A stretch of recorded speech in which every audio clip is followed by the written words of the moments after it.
Anda kembali di Market Highlight. Pemirsa, Asosiasi Ojek Online melayangkan 5 tuntutan utama untuk pemerintah Indonesia, terutama untuk Presiden Prabowo Subianto. Di antaranya tuntutan potongan biaya aplikasi 10% hingga diskresi tarif pengantaran barang dan juga makanan. Asosiasi Ojek Online Garda Indonesia menuntut 5 poin tuntutan utama untuk Presiden Prabowo Subianto. Ketua Umum Garda Indonesia Raden Igun Wicaksono mengatakan pihaknya telah berulang kali menyuarakan tuntutan ke Kementerian Perhubungan. Namun hingga sekarang tuntutan tersebut dinilai tidak pernah benar-benar didengar. 5 tuntutan ojek online untuk Presiden Prabowo diantaranya para ojek online meminta negara menghadirkan undang-undang transportasi online atau minimal Perpu. Tuntutan kedua, potongan biaya aplikasi 10%. Ketiga, diskresi tarif pengantaran barang dan makanan, audit investigatif komprehensif terhadap perusahaan aplikasi yang telah mengambil 5% dari pengemudi, sesuai keputusan Menteri Perhubungan nomor 1001 tahun 2022. Dan tuntutan kelima, hapuskan skema-skema member, prioritas, hemat, slot, argo goceng atau tarif aceng, multi-order dan lain-lain yang mengkotak-kotakan para pengemudi termasuk semua biaya layanan. Ketua Umum Garda Indonesia Raden Igun Wicaksono berharap pemerintah dan Presiden Prabowo dapat mendengar 5 tuntutan para pengemudi ojek online tersebut.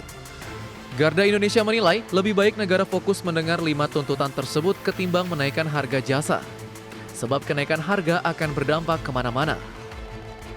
Garda Indonesia mengklaim apabila tuntutan tidak juga diputuskan atau ditindaklanjuti Menteri Perhubungan, maka para ojek online akan melakukan aksi demonstrasi pada 21 Juli mendatang.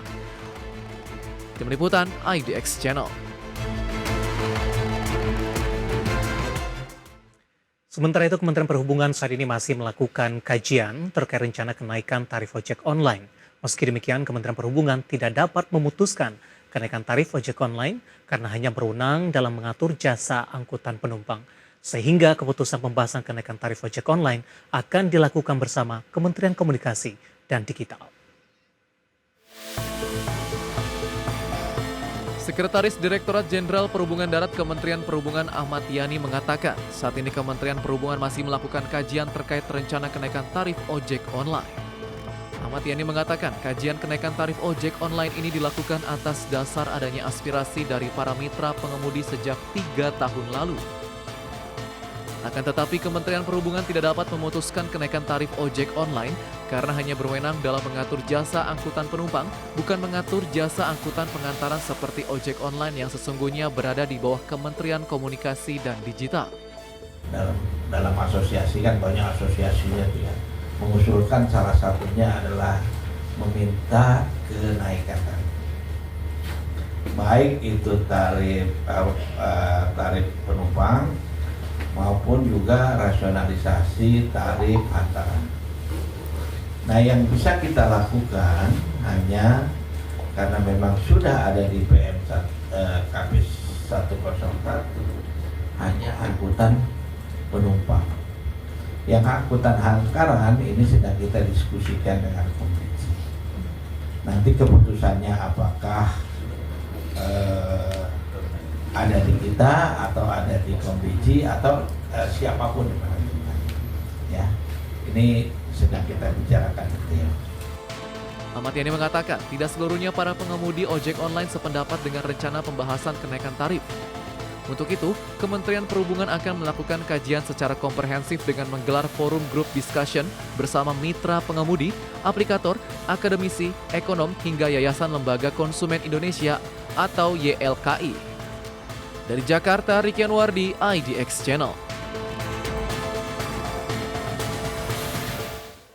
Pemirsa, Badan Pusat Statistik mencatat perkembangan transportasi Mei 2025 menunjukkan tren yang bervariasi dengan peningkatan pada jumlah penumpang angkutan udara internasional dan kereta api.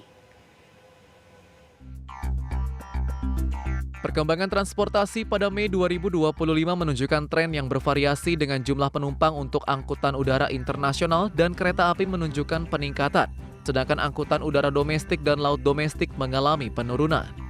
BPS mencatat pada Mei 2025 terdapat peningkatan yang signifikan dalam jumlah penumpang angkutan udara internasional, yaitu sebesar 11,05%. Peningkatan ini dipicu oleh keberangkatan jemaah haji dan libur panjang. Di sisi lain, BPS mencatat bahwa angkutan udara domestik justru mengalami penurunan jumlah penumpang. Secara tahunan, BPS menjelaskan bahwa semua moda transportasi juga mengalami peningkatan dalam jumlah angkutan barang dengan pertumbuhan tertingginya pada angkutan laut domestik yang sebesar 18,36% secara tahunan. Tim Liputan IDX Channel. Ya, kita ke informasi selanjutnya, Diandra, di mana pengguna kereta cepat WUS hingga bulan Juni 2025 tercatat mengalami peningkatan hingga 10%. Peningkatan ini utamanya ditopang oleh banyaknya momen libur panjang. Ya, Manajer Corporate Communication KCIC Emir Monti mengungkapkan hingga bulan Juni 2025 penumpang kereta cepat WUS mencapai 2,9 juta lebih, di mana tercatat meningkat hingga 10% dari tahun sebelumnya yang tercatat sebanyak 2,6 juta penumpang.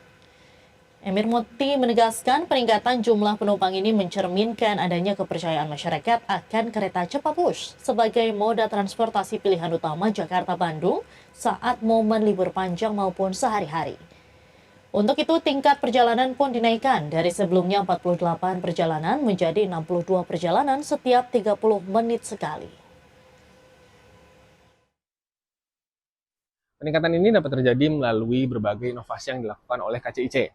Sejak Februari 2025, KCIC mengoperasikan sebanyak 62 jadwal perjalanan WUS perharinya atau hadir setiap 30 menit, meningkat dari sebelumnya hanya 48 jadwal perjalanan.